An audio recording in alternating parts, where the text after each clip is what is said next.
کبیرہ گناہوں کو چھوڑ دیں بس جنت ہے انشاءاللہ. کبیرہ کیا ہے؟ سب سے پہلے نماز کا جان کر قضا کرنا, داڑھی کاٹنا بھی معذرت کے ساتھ کبیرہ گناہ میں داخل ہے, سود کھانا, رشتہ داری توڑنا, بشرطے کہ وہ بہت زیادہ برا سلوک نہ کر رہا ہو. اگر آپ نے جوڑنے کی کوشش کی پھر بھی کم بخت نہیں جوڑ رہا, پھر چھوڑ دو اس کو اپنے حال پہ, پھر گناہ نہیں ملے گا. اپنی طرف سے پوری کوشش جوڑنے کی کرو.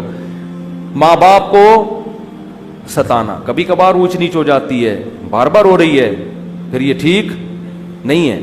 باپ سے اگر نہیں بنتی نا, ہر وقت کی چک چک الگ رہ لو. جب لڑکا جب بالغ ہو جاتا ہے, شادی ہو جاتی ہے, تو ابا کے ساتھ رہنا فرض نہیں. بعض دفعہ ایسے ہوتا ہے کہ واقعی ابا ہی تھوڑے سے ٹیڑھے دماغ کے ہوتے ہیں, وہ بچے کو جینے ہی نہیں دیتے, وہ جب بھی گزریں گے کچھ نہ کچھ ہوتا ہے یہ بعض دفعہ.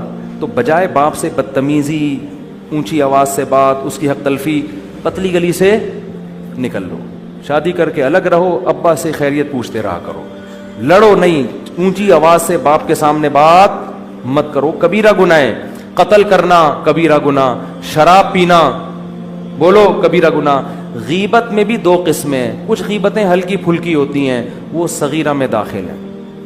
کچھ غیبتیں بھاری بھرکم ہوتی ہیں. بھاری بھرکم وہ ہے جس سے اگلے کی عزت کا جنازہ نکل جائے. آپ نے کسی کو برائی میں دیکھا, زنا کرتے ہوئے یا کوئی اور, اسلام نے کہا اس پہ پردہ ڈالو, آپ نے لوگوں کو جا کے بتا دیا یہ کام کر, حالانکہ وہ چھپ کے کر رہا تھا.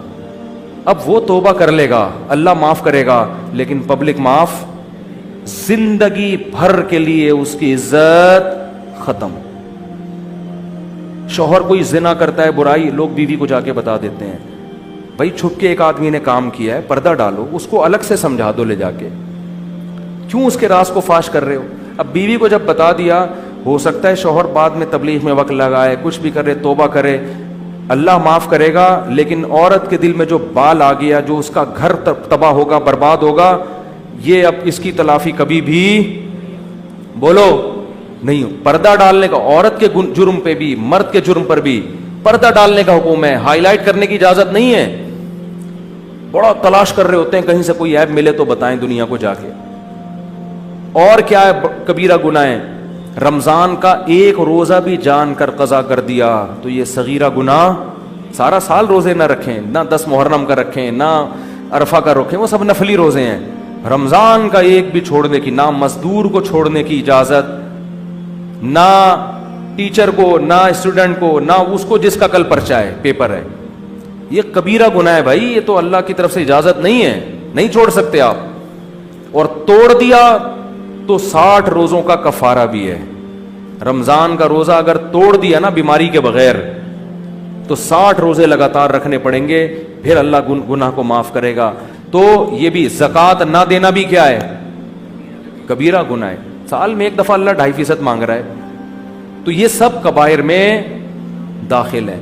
تو ان کبیرہ سے اگر بچ جائیں گے, اللہ کہتے ہیں چھوٹی موٹی خطائیں وہ رحمان ہے, نماز سے معاف ہو جاتی ہیں, لیلۃ القدر میں جاگنے سے معاف ہو جاتی ہیں, اور حج سے معاف ہو جاتی ہیں, عمرے سے معاف ہو جاتی ہیں, صدقات و خیرات سے اللہ کا غضب ختم ہو جاتا ہے. لیکن ان کبیرہ گناہوں سے بچنا بہت ضروری, جن میں سب سے پہلا میں نے بتایا نماز کا قضا. عورت کا پردہ نہ کرنا, کبھی کبھار بے پردگی ہو جائے صغیرہ, مستقل وہ اپنے آپ کو ایکسپوز کرتی رہتی ہے مردوں کے سامنے, مستقل وہ اس کا کام ہی یہی ہے بے حیائی